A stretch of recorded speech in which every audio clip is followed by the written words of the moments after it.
$0 go to government.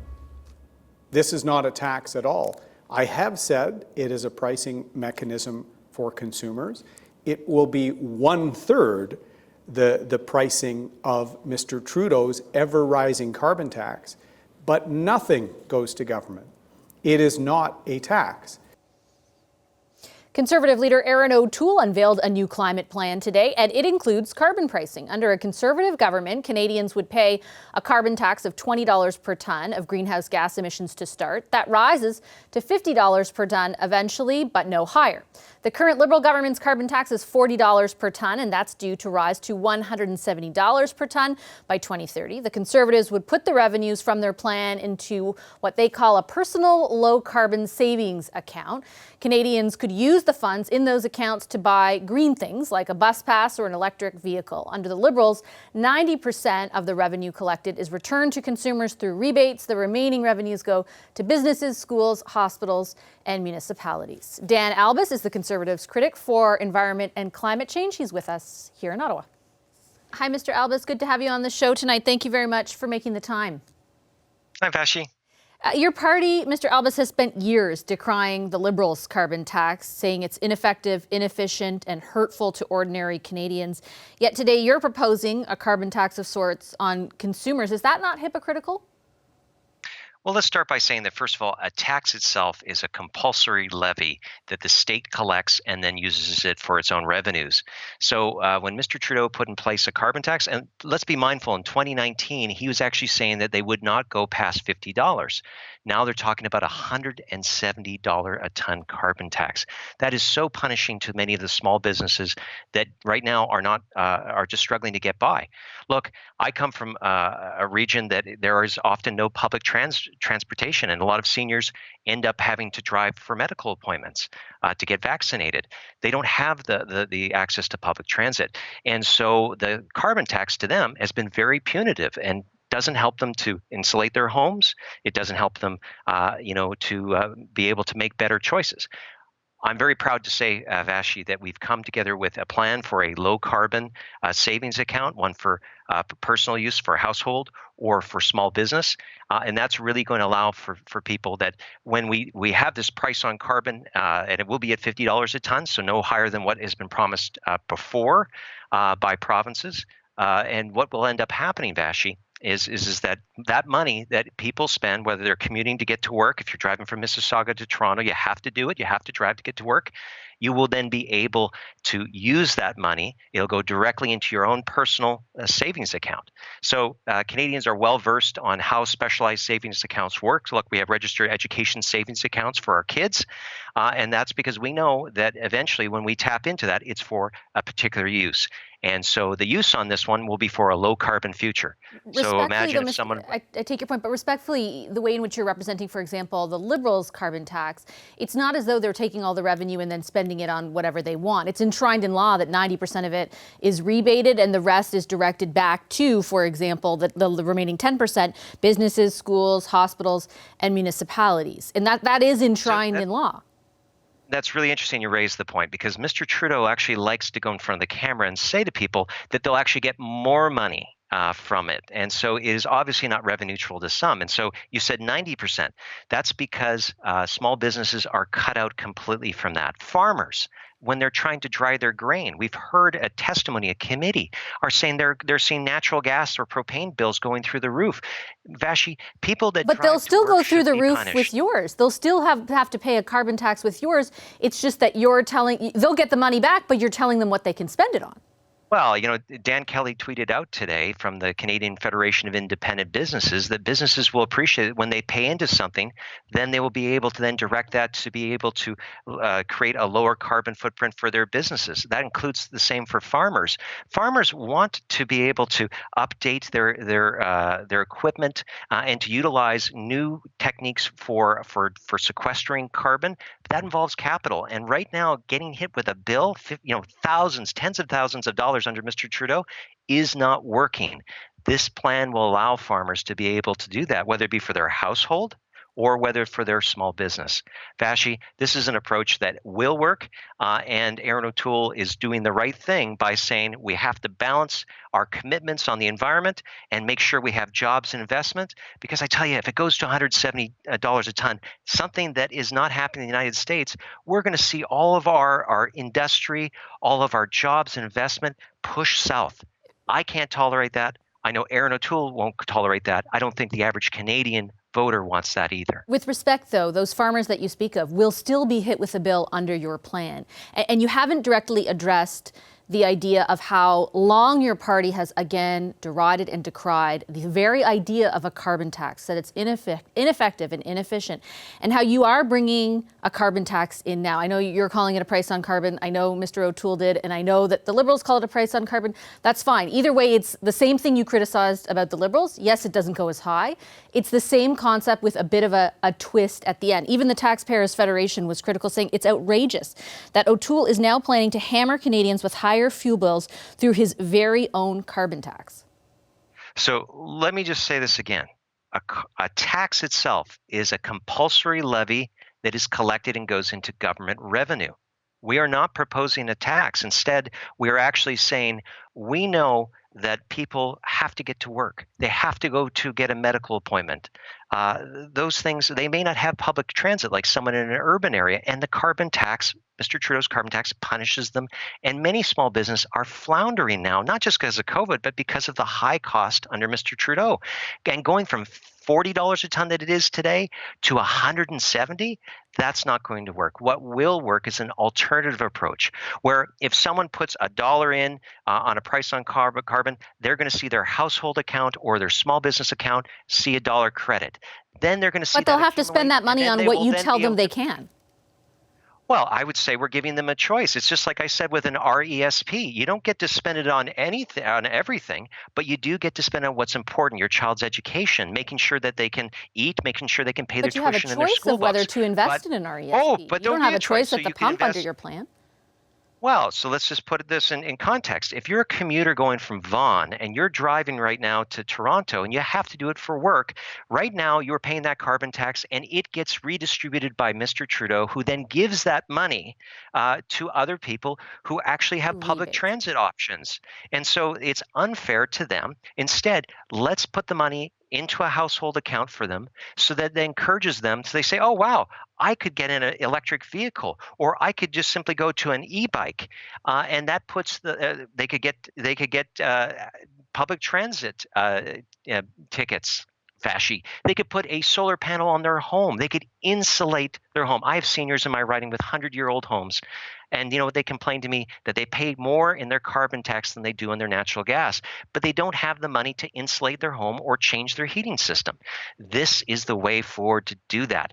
You know, we can grow the economy, we can stop carbon leakage to the United States, and we can meet our goals. And that's going to take some brave thinking. Mr. O'Toole's done that today. So what happens, Mr. Albas, if, like under the current government's carbon plan, provinces like Alberta and Saskatchewan say, we're not game for this, we're not down for it, we do think it's a carbon tax, we don't want to apply it to people who live in our provinces. Would a Conservative government impose this plan onto those provinces? So, as I've said on your program here before, Vashi, Mr. O'Toole, as Prime Minister, will work with provinces and territories. They should be our partners, not our punching bags. And instead of putting, from saying that the carbon tax is going to go from $50 a ton, like Mr. Trudeau did, to $170 a ton without any consultation, that's bonkers.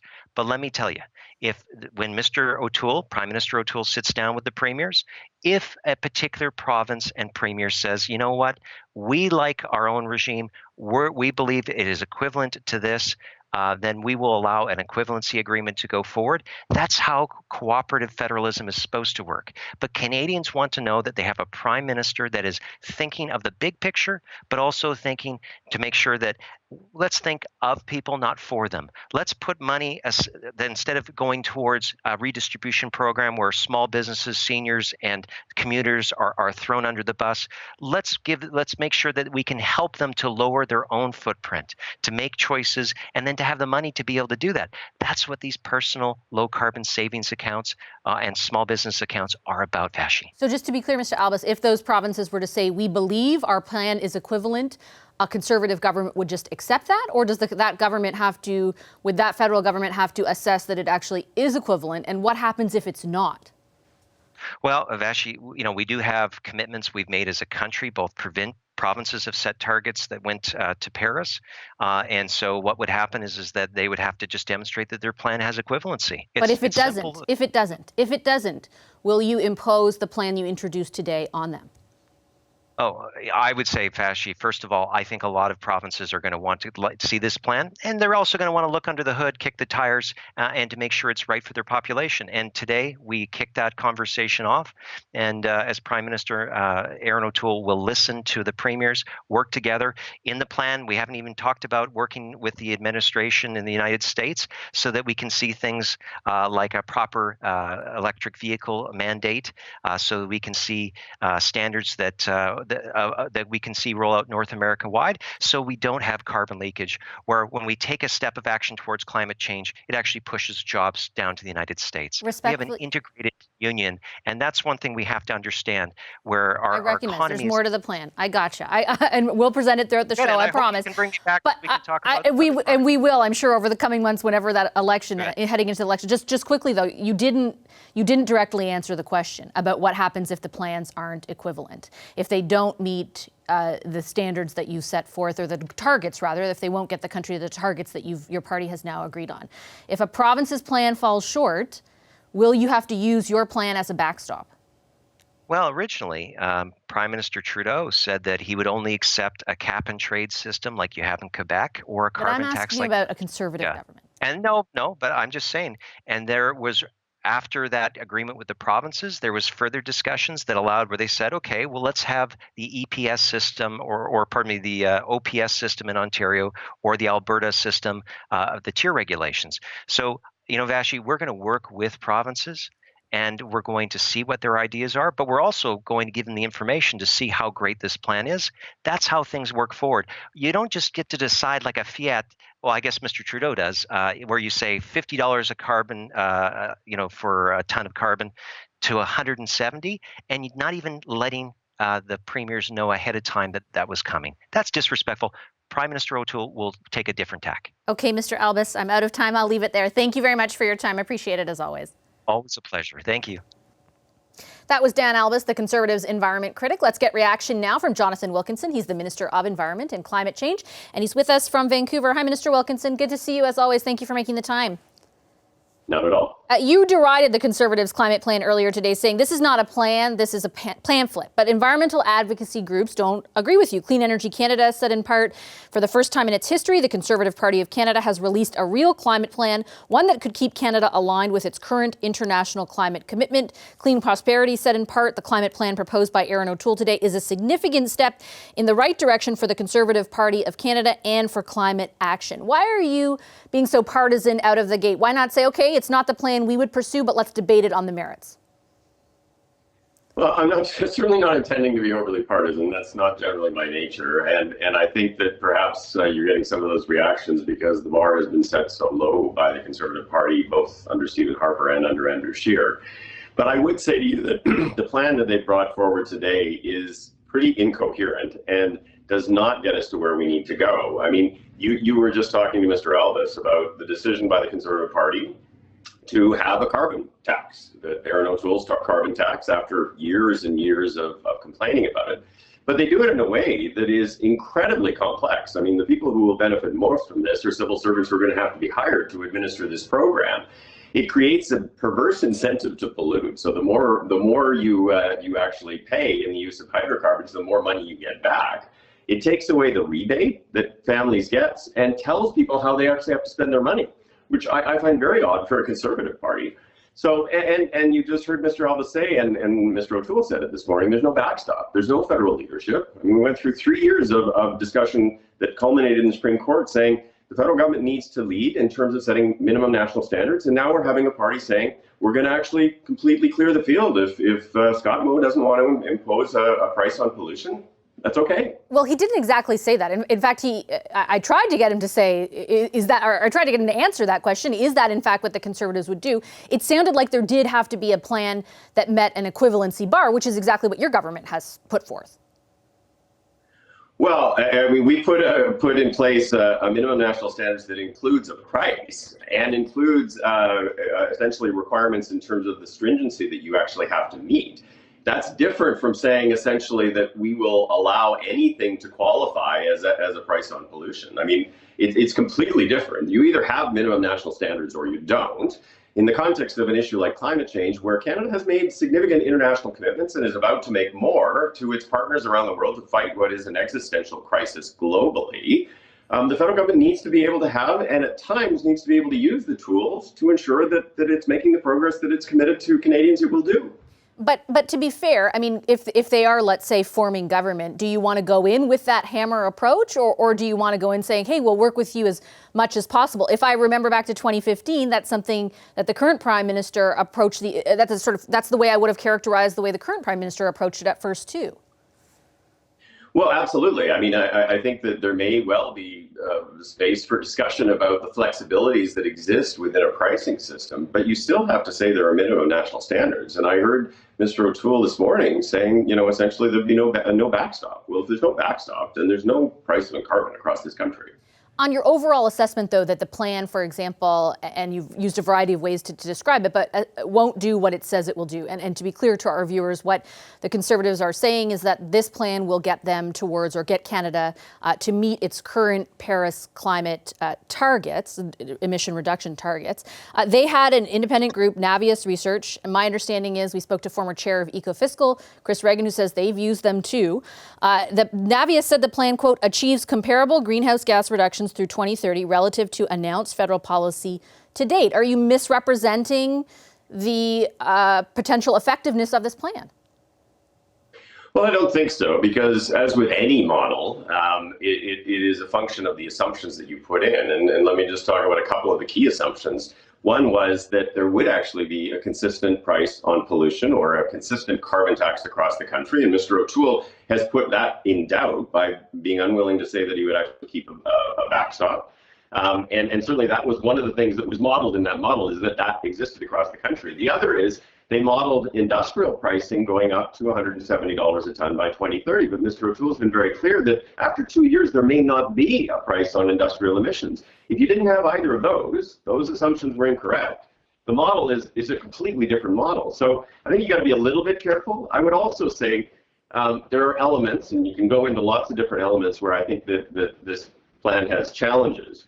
But I would also say that you've got to look at the credibility. I mean, this is a party that has opposed climate action for the past 5 years, did nothing during 10 years in power. As recently as today in question period, they were attacking me over having a carbon tax. So at the end of the day, I think Canadians have to say, do you really trust this group to actually implement a climate plan? Really? But again, isn't that a fairly partisan statement? I take your point about previous governments and a lack of action. But there was criticism of your government, for example, and there has been, of being not aggressive enough on targets. You are still set to, in a few weeks, announce more aggressive targets. It's been a few years since experts have been telling us the current ones aren't enough to limit warming to 1.5 degrees Celsius. Again, are you coming at it from too partisan a perspective? Is there a possibility that this plan actually does get us to the Paris Agreement? So I would say, first of all, your point about the need for more ambition is correct. And I think in December, what we did was showed Canadians a plan that would get us to and beyond our existing targets. And we said, we're going to have to do more. And next week, we're going to be doing more. I would say, we're going to be announcing a new target. And I do think it's a little odd that, knowing that we are going to announce a new target that's been pretty public, that the Conservatives announced a plan this week to meet what will be the old target in 1 week. But I would also say, I don't think I'm being overly partisan. I mean, I have not been a long-term partisan. I got into politics because I used to run clean tech companies. I got into politics because I was so disillusioned and disappointed with the Conservative government under Stephen Harper's approach to climate change. I care about this issue. I really care about this issue. And at the end of the day, I would like the Conservative Party to have a credible plan. But this 15-page document is not that. But which climate advocates, for example, are agreeing with you? That's what, that's why I put those points to the video, because I too was looking through what the reaction would be like. I'm not an expert in the area, and I was saying, and I kept reading through all of these groups who I'm used to hearing from saying the Conservatives don't have a credible plan, and they're saying this is a credible plan. This is a good first step. There are things that we can debate, but at least there is a plan that they're putting forward. And I think, it's useful to raise that. And I do think that there are folks who are saying this is an appropriate and useful first step. But that's because the bar has been set so low over the past 15 years that, people have become so used to the Conservative Party not taking this issue seriously. And to be honest, I mean, as recently as 3 weeks ago, their convention was not even willing to accept the reality of climate change. But the leader has been. To be fair, the leader has been. Yeah, the leader has been, but he's got to work with his caucus and he's got to work with his party if he was going to be in government to ensure that he's implementing policies. And he's got more than half of the delegates to his convention saying climate change is not real. Okay, I'll leave it there. I think the computer just stopped working, so I'm out of time anyway, so I'll leave it there, Minister. I hope you can still hear me. Thank you very much for making the time tonight. I can hear you. Thank you. Thanks, Minister Wilkinson. Bye-bye. Jonathan Wilkinson is the Minister of Environment and Climate Change. Hi, I'm Vashi Capellos, host of Power in Politics. See more of our show by subscribing to the CBC News channel or click the link for another video.